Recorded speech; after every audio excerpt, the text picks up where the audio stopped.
Perkenalkan, nama saya Muhammad Maulana Nyoto dari mahasiswa Politeknik Ketenagakerjaan dari Prodi Sumber Daya Manusia. Di sini saya membuat video mengenai manajemen kinerja.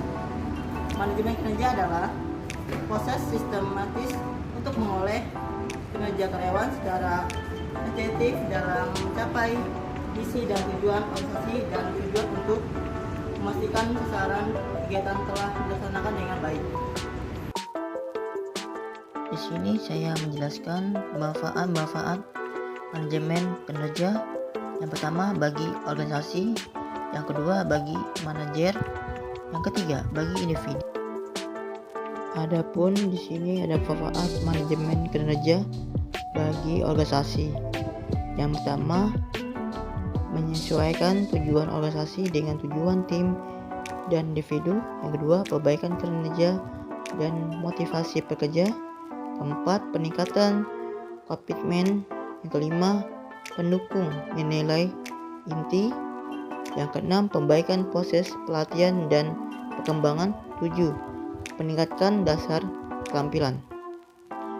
8, mengusahakan perbaikan dan perkembangan kelanjutan. Yang ke-9, mengusahakan bisa perencanaan karir. Yang ke-10, membantu menjaga pekerjaan terampil agar tidak pindah. 11, mendukung inisiatif kualitas dan pelayanan pelanggan, mendukung program perubahan budaya. Dan selanjutnya ada manfaat manajemen bagi manajer. Yang pertama, mengupayakan klasifikasi kinerja dan harapan perilaku. Yang kedua, menawarkan peluangan menggunakan waktu secara kualitas. Yang ketiga, perbaikan kinerja tim dan individu. Yang keempat, membantu karyawan yang kinerja rendah. Yang kelima, digunakan sebagai perkembangan individu, mendukung kepemimpinan dan perusahaan. 6, mendukung kepemimpinan dan perusahaan. 7, proses motivasi dan perkembangan tim. 8, mengusahakan kerangka kerja, meninjau ulang kinerja dan tingkat kompetensi. Dan selanjutnya ada tujuan dan manfaat bagi manajemen kinerja. 1, tujuan strategi, mengkaitkan kegiatan pegawai dengan tujuan organisasi. Pelaksanaan strategi tersebut perlu mendefinisikan hasil yang akan dicapai, perilaku karakteristik pegawai yang dibutuhkan untuk pelaksanaan strategi. Ada tujuan administratif, menggunakan informasi manajemen kinerja khususnya informasi kinerja untuk kepentingan keputusan administratif, pengajian, promosi, pemberhentian pegawai dan lain-lainnya.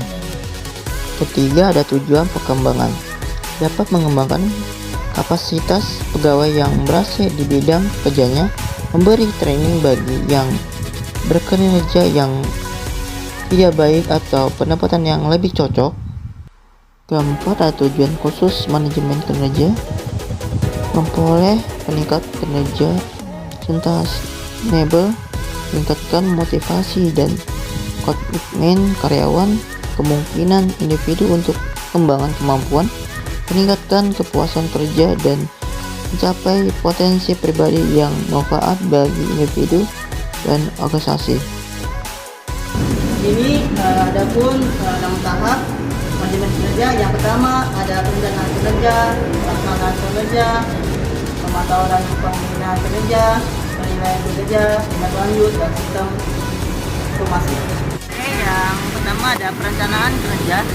Pengertiannya adalah merupakan proses penyusunan rencana kinerja sebagai penjabatan dari saran dari program yang telah ditetapkan dalam rencana strategi. Dalam rencana kinerja ditetapkan rencana dicapaikan kinerja tahunan untuk seluruh indikator kinerja yang ada pada tingkat sasaran dan kegiatan. Dan di sini ada beberapa langkah dari rencana kinerja. Yang pertama, persiapan rencana kinerja. Yang kedua ada integrasi faktor kunci sukses. Yang ketiga penempatan tujuan departemen dan individu. Yang keempat penyediaan feedback secara teratur. Yang kelima peninjauan kinerja.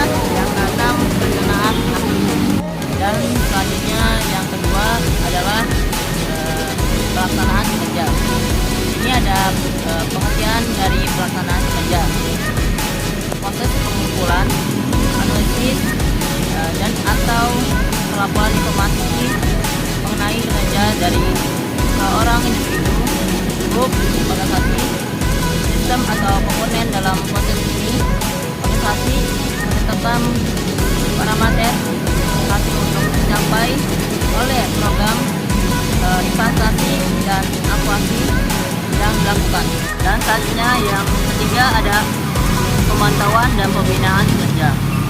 Ini pengertiannya penilaian kemajuan pekerjaan terhadap tujuan dan sasaran yang telah ditentukan sebelumnya, termasuk informasi atas efisiensi penggunaan sumber daya manusia dalam penghasilan barang dan jasa.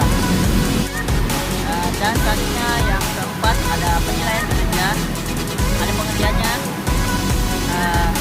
Penilaian kinerja adalah evaluasi sistematis terhadap kinerja karyawan dan untuk memahami kemampuan karyawan tersebut sehingga dapat merencanakan pengembangan karir lebih lanjut bagi karyawan yang bersangkutan. Adapun tujuan dari penilaian kinerja, yang pertama mengetahui keterampilan dan kemampuan pegawai. Yang kedua, sebagai dasar perencanaan kinerja di bidang pegawaian, khususnya menggunakan kondisi kerja, tingkatan mutu dan hasil kerja. Yang ketiga, sebagai dasar pengembangan dan kepegawaian maksimal mungkin. Selanjutnya ada tindakan lanjut, tergantung pada pemasalah yang sedang ditanggapi. Sebagai hasil analisis dari evaluasi kinerja, pemimpin dapat melakukan beberapa kreatif dan tindakan. Yang pertama, bila permasalahan dianggap sangat mendasar, dapat dilakukan perubahan mendasar pula, yaitu visi, misi, dan tujuan organisasi yang dapat berdampak pada perubahan struktur organisasi. Yang kedua, hasil analisis EK atau evaluasi kinerja mungkin hanya membutuhkan perbaikan manajemen dari peningkatan efektivitas pembinaan dapat mencakup antara lain sistem dan pembagian kinerja, penambahan atau pengajuan peralatan, tahapan dana dan atau meningkatkan intensitas. Ada analisis evaluasi kinerja mungkin hanya membutuhkan perbaikan manajemen dan peningkatan efektivitas kepemimpinan. Nah, yang ketiga ada hasil analisis evaluasi kinerja dapat mengidentifikasi permasalahan yang di bidang kepegawaian atau sumber daya manusia. Dan selanjutnya ada sistem informasi. Sistem informasi manajemen juga bisa dikenal dengan sebutan informasi sistem, merupakan sistem yang direncanakan untuk mengumpulkan, menyimpan dan menyebarkan data, merupakan informasi yang dibutuhkan untuk pelaksanaan berbagai fungsi manajemen. Oke, ada fungsi dari sistem informasi. Ini ada 4. Yang pertama ada sistem informasi memiliki fungsi untuk mempermudah manajemen, perencanaan, pemantauan, pengarangan, serta mendelegasikan pekerjaan semua departemen yang mempunyai hubungan koordinasi. Yang kedua ada sistem informasi memiliki fungsi untuk meningkatkan efisien serta efektivitas data yang disajikan secara akurat dan tepat waktu. Yang ketiga ada sistem fungsi untuk meningkatkan kualitas sumber daya manusia antara unit kerja, berkoordinasi dan sistematis. Yang Keempat adalah sistem informasi berfungsi untuk meningkatkan produktivitas serta penghematan biaya dalam suatu perusahaan. Sekian dari saya, terima kasih dasar dari sistem manajemen Indonesia. Mohon maaf kalau ada salah. Waalaikumsalam warahmatullahi wabarakatuh.